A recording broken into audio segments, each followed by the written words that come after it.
দেখ বড়দা ভাই, তুই যদি শুভর মতো আমার থেকে কিছু জানতে চাস বা আমাকে কিছু বোঝাতে চাস, তাহলে তোকে প্রথমেই বলে দিই আমার কিছু বলার নেই।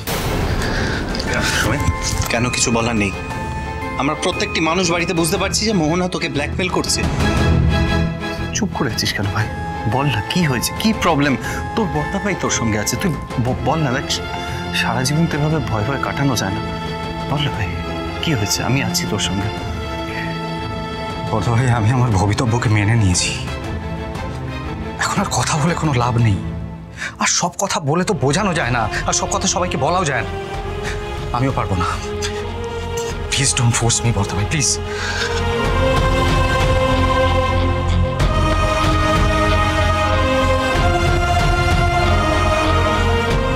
জানিস সমিত, কি মজার ব্যাপার না? আমরা মানুষরা জীবনে যত বড় হতে থাকি, যত আমাদের বয়স বাড়ে, আমাদের বুদ্ধি বাড়ে, ততই আমরা আমাদের কাছের মানুষকে নিজেদের থেকে দূরে ঠেলে দিই। একটা সময় ছিল যখন তোর স্কুলে কলেজে যে কোনো কাণ্ড হয়েছে, ইনফ্যাক্ট ছোট কাম্মা তোকে বকেছে, তোর প্রথম লাভ লেটার, সব কিছু এসে তুই কিন্তু এই বড়দা ভাই কি বলতিস। আর আজ তুই এত বড় হয়ে গেছিস যে এ বড়দা ভাইকে আর কিছু শেয়ার করার প্রয়োজন মনে করিস না। নাকি তুই মনে করিস তোর বড়দা ভাই এই সিচুয়েশন হ্যান্ডেল করতে পারবে না? কোনটা?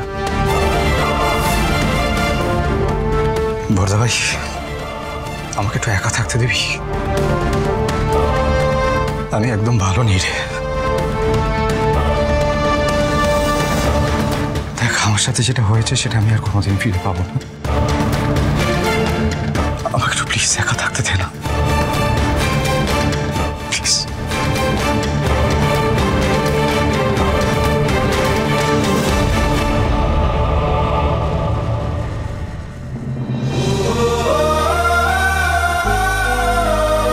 শুভ, তুমি আমাকে এত ভরসা করলে, কিন্তু আমি যে কিছুতেই আমার নিজের ভাইয়ের মুখ থেকে কোনো কথা বার করতে পারলাম না। আসল ঘটনাও কিছু জানা গেল না। এবার কি হবে?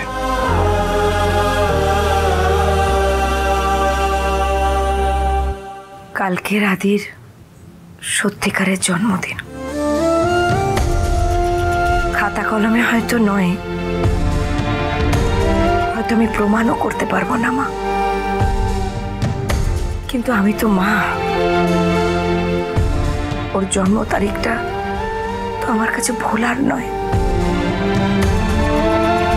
তোমাকে একটা অনুরোধ করতে চাই মা। শুভ, কাল আমি আদিকে নিজে হাতে পায়েস বানিয়ে খাওয়াতে চাই।